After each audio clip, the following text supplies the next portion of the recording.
Mr. Vankirk. As you can see from the picture here, this is someone who looks a lot like me, so I had to verify that this was my brother Adrian. He looks like a normal kid, and right now he's just hanging out in his hammock, relaxing, taking a load off from a hard day, or whatever it was. He doesn't like pictures, so he might look a little distraught, but whenever I was growing up, he was diagnosed with autism and later epilepsy. And that placed a lot of challenges on his life. The support for Adrian was not much, considering from the state and from the government, or even from schools. People ostracized him. Churches would ostracize him. He never got really what he needed. And in some ways, the game of life had cheated him. See, as I was growing up, I grew up around the disability community. I went back and forth with Adrian from speech therapy to occupational therapy, working with Challenger League baseball teams, being someone who is active within that community and trying to make a little bit of a difference. Growing up, we were poor. I go to Berea, and you can imagine what little bit of financial issue we found exacerbated itself whenever we needed to run back and forth from speech therapy and occupational therapy. Time management became a real issue because it took up 2 hours of our week every week, and many, many more hours considering the amount of time we had to supervise. So why does this all matter? Today's talk will be about reframing and overcoming original disadvantages in my life and making them into an advantage for my own use. So, or in other words, the game of life and how to manipulate odds. My name is Justin Vankirk. I'm a junior physics major. I'm from the class of 2021. I'm part of EPG cohort 15, and I am from Central West Virginia. Burnsville is the particular town. So, in order to analyze any game, first, we must look at the board and your positioning on it. I come from Braxton County, West Virginia, which is right in the center. And I learned a hard lesson. Not everybody is given equal pieces in this game. We come from different financial backgrounds, different school backgrounds.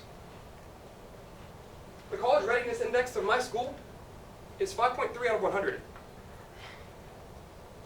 Yeah, let that sink in. The mathematics readiness is 28 out of 100. I am an anomaly. I'm a physics major with a mathematics minor. Logically, I should not exist. If you look at the average, it doesn't exist, right?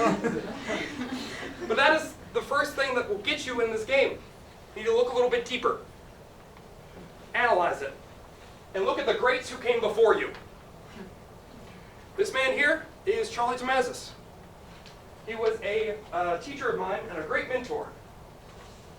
He facilitated my growth. I came in as an 11th grader in his class not knowing what the quadratic equation was. And I knew I wanted to be an engineer since I was in 9th grade. That's not normal. I'll point that out there, that's not normal. So I got into his classes, and within 2 years, he took me from not knowing what the quadratic equation was to passing the AP Calculus exam my senior year. This man alone. See, he taught me what I was doing was worth the effort. See, in the fall of 2018, last fall, he passed. He was diagnosed with pancreatic cancer and died. He was a best friend, a mentor.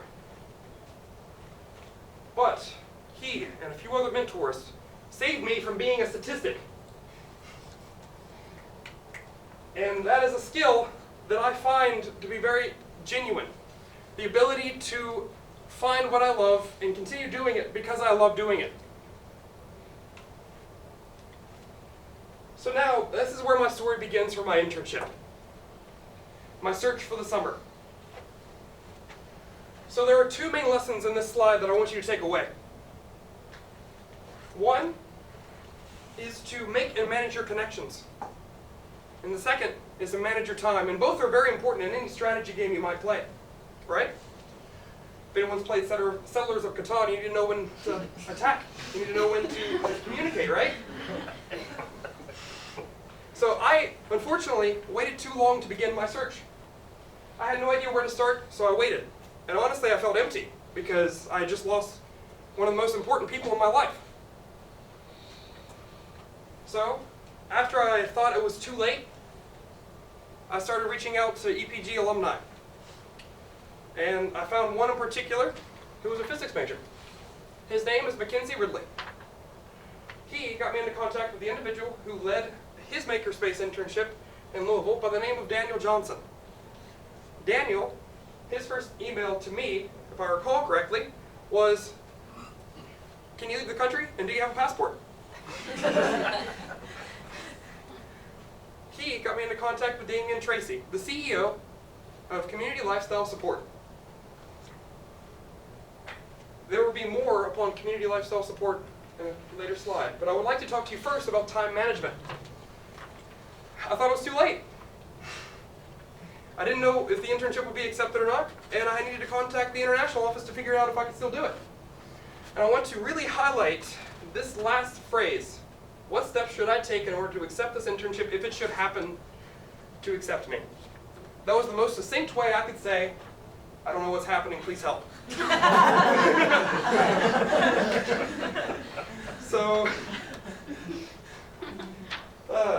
So I had some issues in completing the application, and it turns out that I had to wait for the weekend afterwards. So I had to wait until the next Monday to actually put in my application, which meant that it was a day late. But Ann Butwell is a saint. Everyone knows that. And she allowed me the opportunity to continue with this internship. So this is Community Lifestyle Support. It's a disability support service within Bundaberg, Australia. You can see Bundaberg right there. And Bundaberg is a little bit special whenever it comes to Australian cities. The average for people who need assistance with their daily lives and core activities is 5.1%. Bundaberg has an 8.3% ratio. So it's a unique disability service too. They take in individuals with disabilities and they teach them how to use STEM techniques and opportunities in order to facilitate their own growth within the within the communities and within their own homes. They want them to be able to use tools, and we also have a particular branch for assistive technology. And this is where the electronics bench sat, and this is the CNC router we use for rapid prototyping.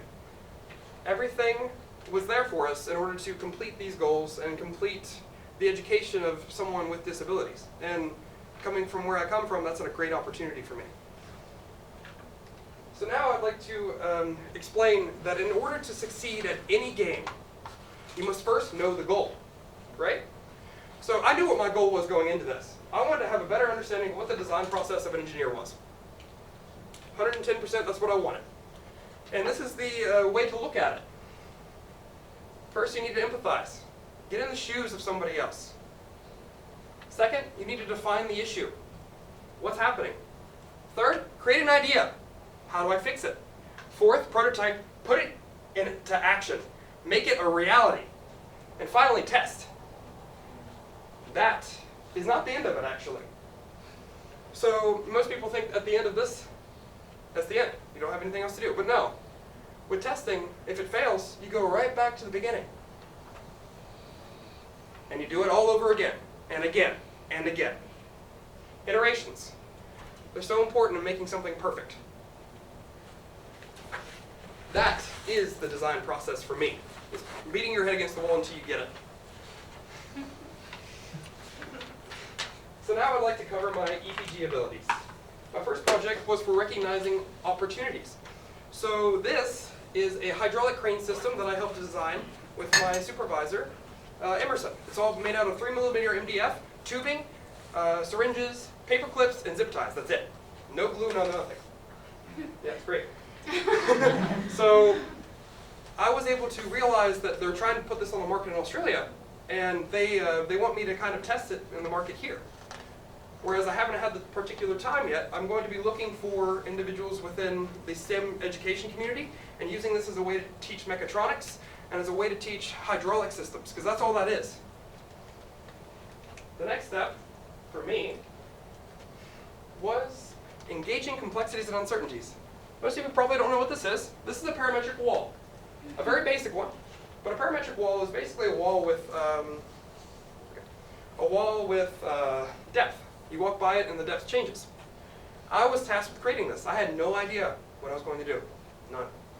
So with a little bit of help from Dr. Google in 2 days, I figured out how to create them. And I was looking on Pinterest in Australia, and the average cost of one of these designs is around $600. I was able to do that within 2 days with a little bit of hard work and innovativeness. And this is something cool. It's just a little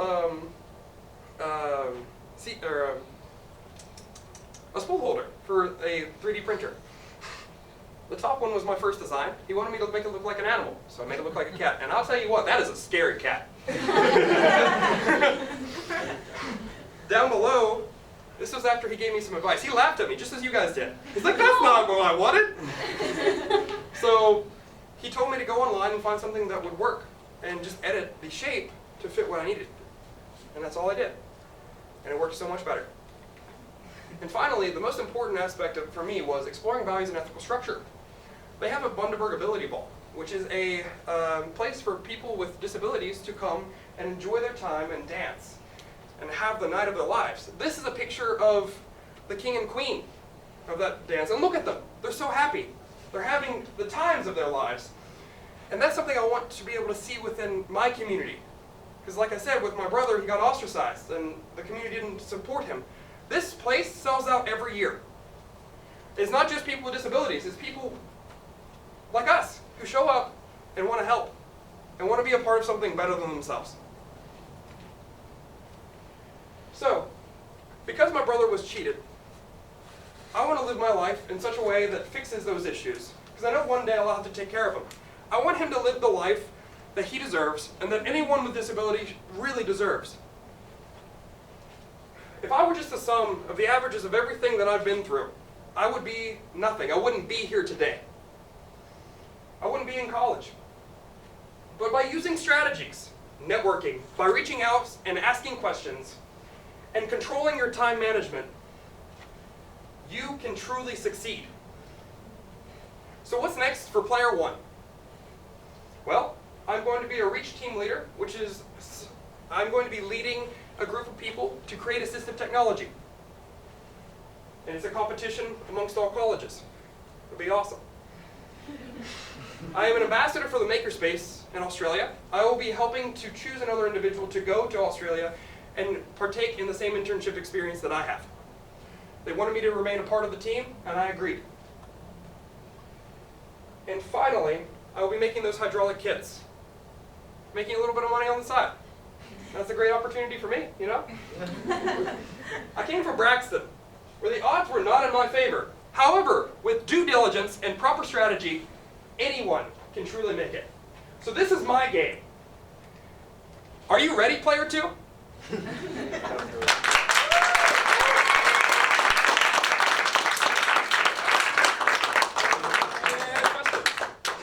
This is a picture I took, by the way. Is that Australia? Yes. That's my first question. Yes. First of all, love the energy, by the way. The energy is absolutely phenomenal. And second, what was it like to live in Australia? Oh, it was great. See, the nearest beach for me was about 6 hours driving. Whenever I grew up where I came from, I was able to ride my bike 14 kilometers to the nearest beach. It was amazing. Loved it. Great people too. If you get the chance, go. Anyone else? All right. Well, thank you for your time. Last but not least,